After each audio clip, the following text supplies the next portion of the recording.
The September sun climbed higher, heating bronze to temperatures that burned skin on contact. Across the plain, 25,000 enemies waited professional killers who'd conquered from India to Egypt.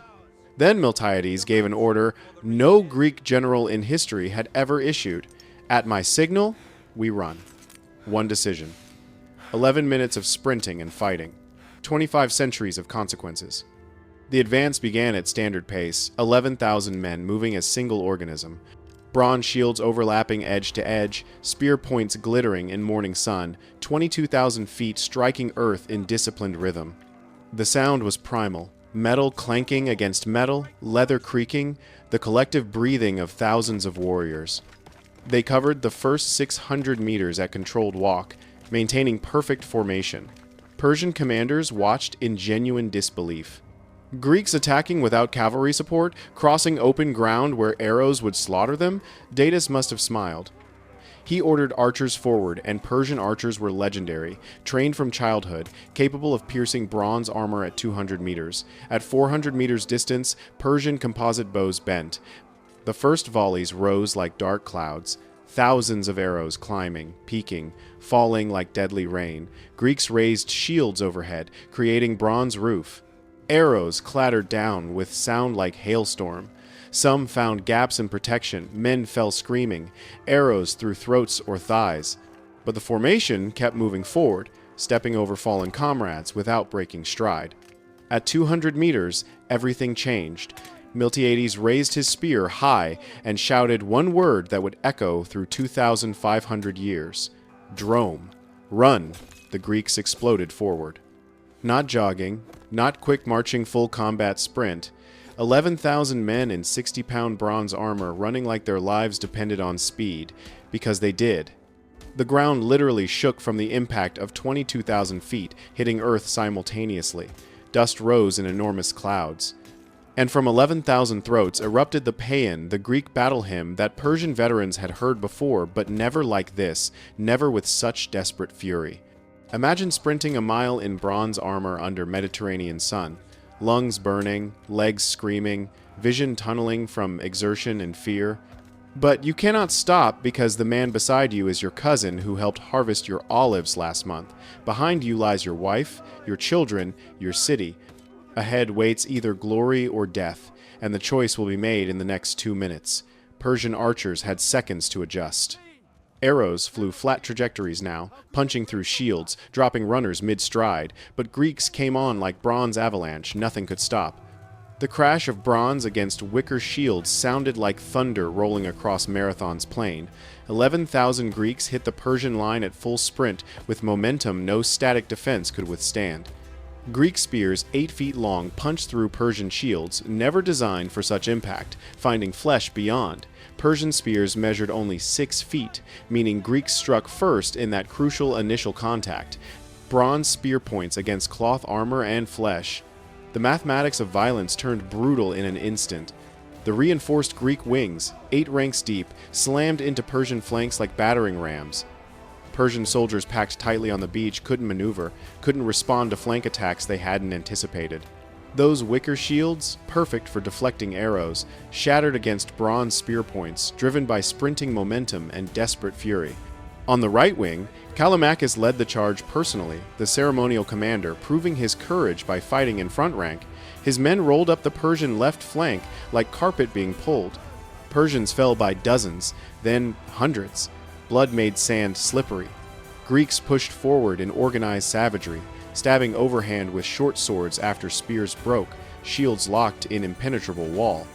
The left wing achieved equal devastating success. Here fought the Plataeans, small-town warriors with everything to prove, knowing their tiny city's survival depended entirely on Athenian victory. They hit Persian right flank with courage, born of desperation. Persian commanders, expecting gradual engagement and archer-dominated battle, watched both flanks crumbling within minutes. But the Greek center told a dramatically different story. Weakened to just 4 ranks, they hit the Persian center and bounced backward. These were Persia's best. Immortals in scale armor who'd never known defeat, Median veterans, Persian nobles fighting for imperial honor. They not only held, but pushed back hard. Greek center ranks, stretched dangerously thin, began bending backward under pressure. Hoplites fell. Bronze armor provided no protection when outnumbered 2-1. The Greek center cracked audibly, then broke entirely. Men turned and ran back toward mountains, discipline dissolving into apparent rout. Persian horns blasted triumph. The center formations, thousands of elite troops poured through the gap, pursuing fleeing Greeks with bloodlust. Victory seemed minutes away. But Persia's greatest tactical mistake was believing they were winning.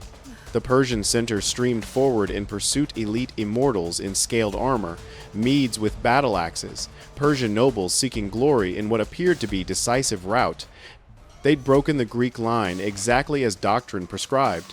Now came the slaughter phase where most casualties occurred, cutting down fleeing enemies from behind.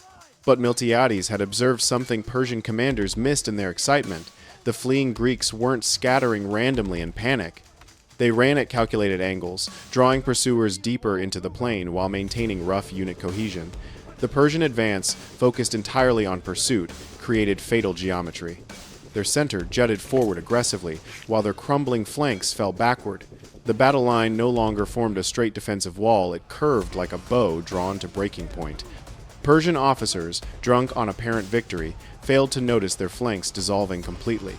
On both wings, Greeks methodically destroyed all opposition with mechanical efficiency. The 8 deep formations ground forward like bronze machines processing flesh. Every step forward meant dozens of Persian dead littering the beach. Datis, watching from ships offshore, must have seen the disaster first. His army's shape was catastrophically wrong. The center jutted forward completely unsupported while both flanks collapsed backward. Any competent commander would recognize mortal danger, but Persian horns couldn't recall troops convinced they were winning. The mathematics turned horrifying. As the Persian center rushed deeper in pursuit, the gap between them and their disintegrating flanks widened exponentially. 100 meters, 200, 300. Greek wings kept grinding inward, maintaining perfect formation, killing everything in their path. Persian soldiers caught between beach and advancing bronze had nowhere to run. Then Miltiades executed the final phase. At the moment of maximum Persian confidence, when their center was fully committed to pursuit with no possibility of quick withdrawal, he gave a signal. The fleeing Greek center suddenly stopped, turned, and reformed their line with discipline that revealed the retreat had been deliberate bait. It wasn't a rout, it was a trap. And 5,000 Persian elite warriors had swallowed it completely.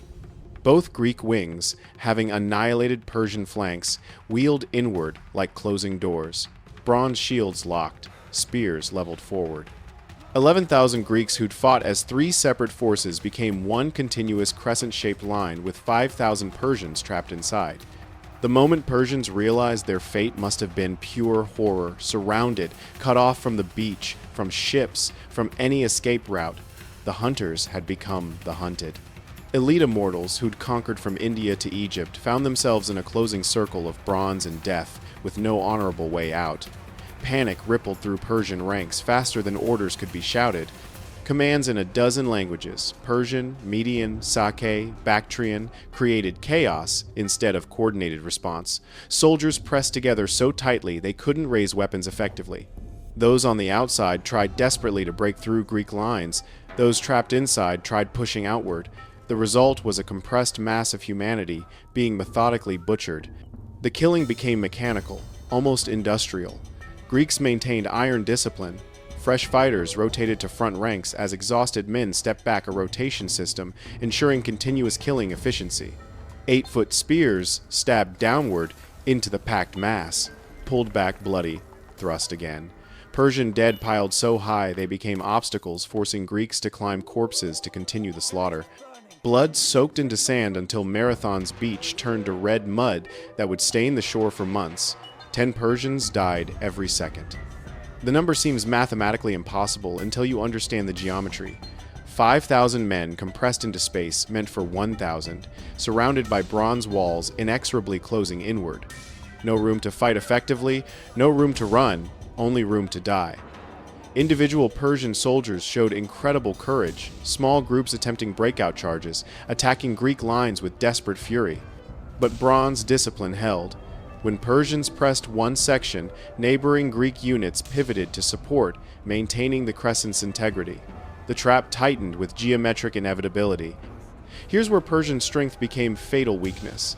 Their diversity meant linguistic chaos. Greeks fought beside lifelong neighbors speaking one language, understanding one set of commands. Persians mixed dozens of nationalities who couldn't coordinate, couldn't understand officers' conflicting orders shouted in different tongues. 5,000 elite soldiers, the cream of Persian military power, died in roughly 30 minutes less time than it takes to run 5 miles. The Greek formation had become a meat grinder, operating with ruthless efficiency. As Persians realized the trap's totality, someone screamed one word that changed the battle's final phase: the ships. It rippled through trapped ranks. The only possible salvation lay in reaching galleys drawn up on the beach. The disciplined encirclement exploded into chaos as thousands simultaneously tried reaching the sea.